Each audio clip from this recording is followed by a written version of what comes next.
So this is a scuba tank that I had from my paintball days.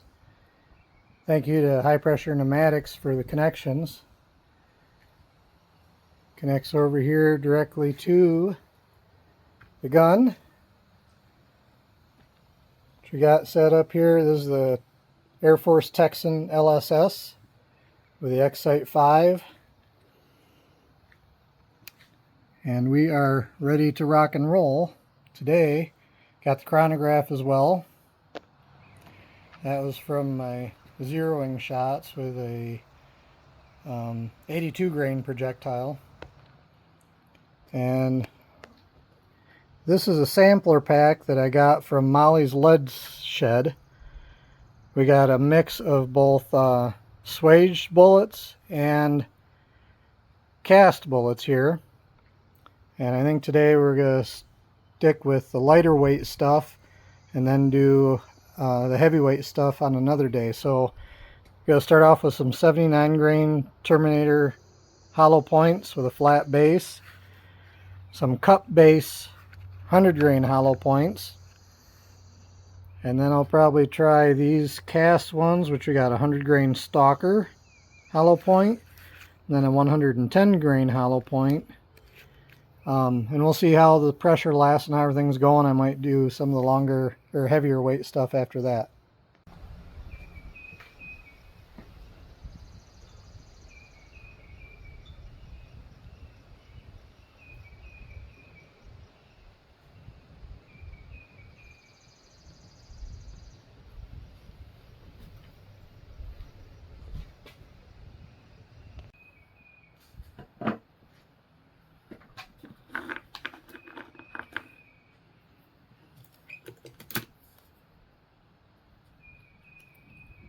$155 grain hollow point Devastator.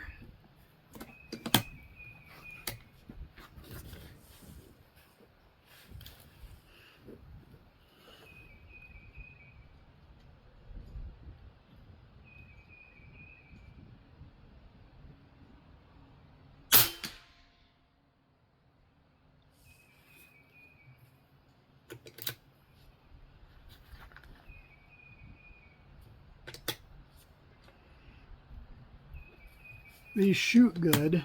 These are what I'm considering using for deer.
So far I've shot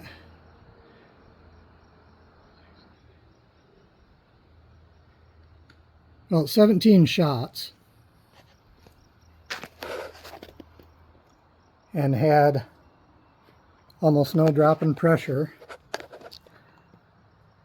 and still shooting consistently. So I'm going to keep shooting, moving up into the 123 and above range.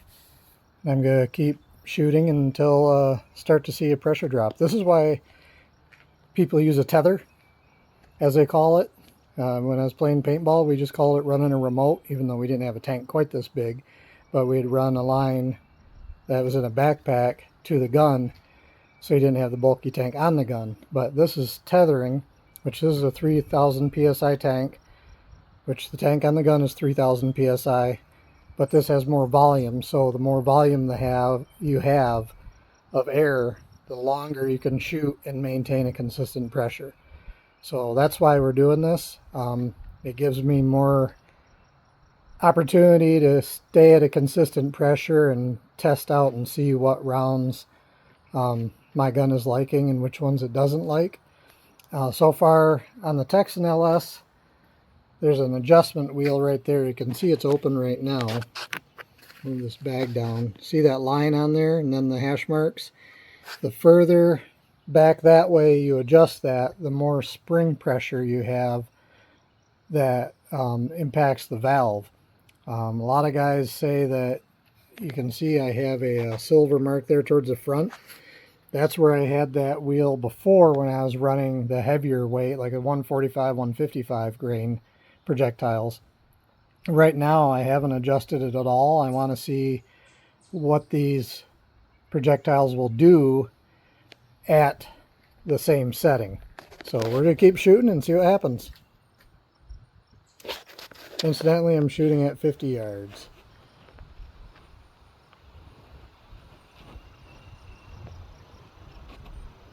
And so far, the results with those lighter ones have been really good. Starting to open up a little bit with these heavier ones, but we're going to see how they do. Might have to play with the tune a little bit, see if I can dial them in some more. Now, mind you, I don't consider myself a PCP airgun expert at all. I'm learning as I go. This is another stage of me learning. This is the first time I've ever shot tethered. Usually I'll take it to the range, shoot 5-6 shots tops, then I use my compressor, top the tank back off, shoot 5-6 shots, wash, rinse, repeat. As you can imagine, it gets the job done, but it takes a lot more time, more downtime, etc., etc. So having it tethered, I was able to just rack right through them without having to worry about using the compressor to charge the tank each time. So I just wanted to go over the results of what I got. And all of these projectiles are from Molly's Lead Shed. Shout out to those guys. Ended up getting a variety pack from them of, like I said, 14 different projectiles to shoot. The lightest weight projectile is a 79 grain, which I've been using their 80 grain solid for woodchucks and raccoons so far this spring and summer. And that shot really good. I think I posted the groups on the page, and it was, I mean, you could cover all the shots with a quarter with a 4-shot group. So I was pretty happy with that. Chad McClure, that runs Molly's Lead Sled, recommended to me use a chronograph, find out how much energy these pellets are producing as well. So I took the Garmin Chronograph with me today, input the bullet weight on each one, and I just got done compiling the data. So my most accurate pellet out of this gun was the 79 grain TZ from Molly's Lead Shed. Had a velocity of 1,091.1 feet per second. Accuracy was 0.631 of an inch, and this is at 50 yards, mind you. I haven't shot them out further than 50 yards yet. Energy for that 79 grain projectile was 208.8 foot-pounds.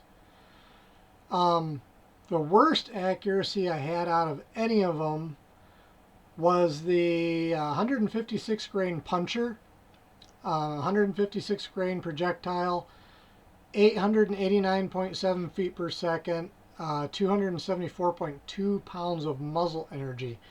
You can see I have the target back here behind me. And the puncher group right there, you know, it wasn't the greatest group, but still not bad. It'd probably still work fine for deer, which is what I'm thinking I'm going to end up using for the heavier projectiles. Next most accurate projectile was the hollow point cut base. That's a 100 grain projectile going 1,037.7 feet per second. 0.681 group size, 239.1 pounds of energy. The rest of them were pretty close to an inch, some a little bit more, some a little bit less. But, you know, like I said, the puncher was 1.689. The next biggest group was the 171 grain Havoc at 1.45 inches, so still under an inch and a half. That one was 856.9 feet per second, 278.8 foot-pounds of energy. So all in all, they shot pretty good. There's a couple of them in there where I measured the groups, knowing that one of them was a flyer on some that I shot for. I did include the flyer on the group size. For example, the 100 grain, nope, let me take that back. 130 grain bowtail hunter projectile, traveling 946.9 feet per second. I measured the group at 1.289, but if I take out that flyer,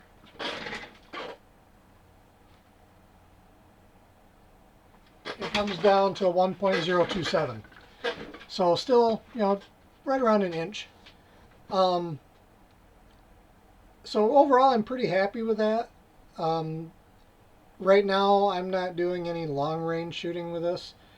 I figure because of the energy of these projectiles and everything else, when it comes to deer hunting, I'm probably going to try and keep my shots within 75 yards. Preferably closer than that, but 75 yards I think is probably going to be my max.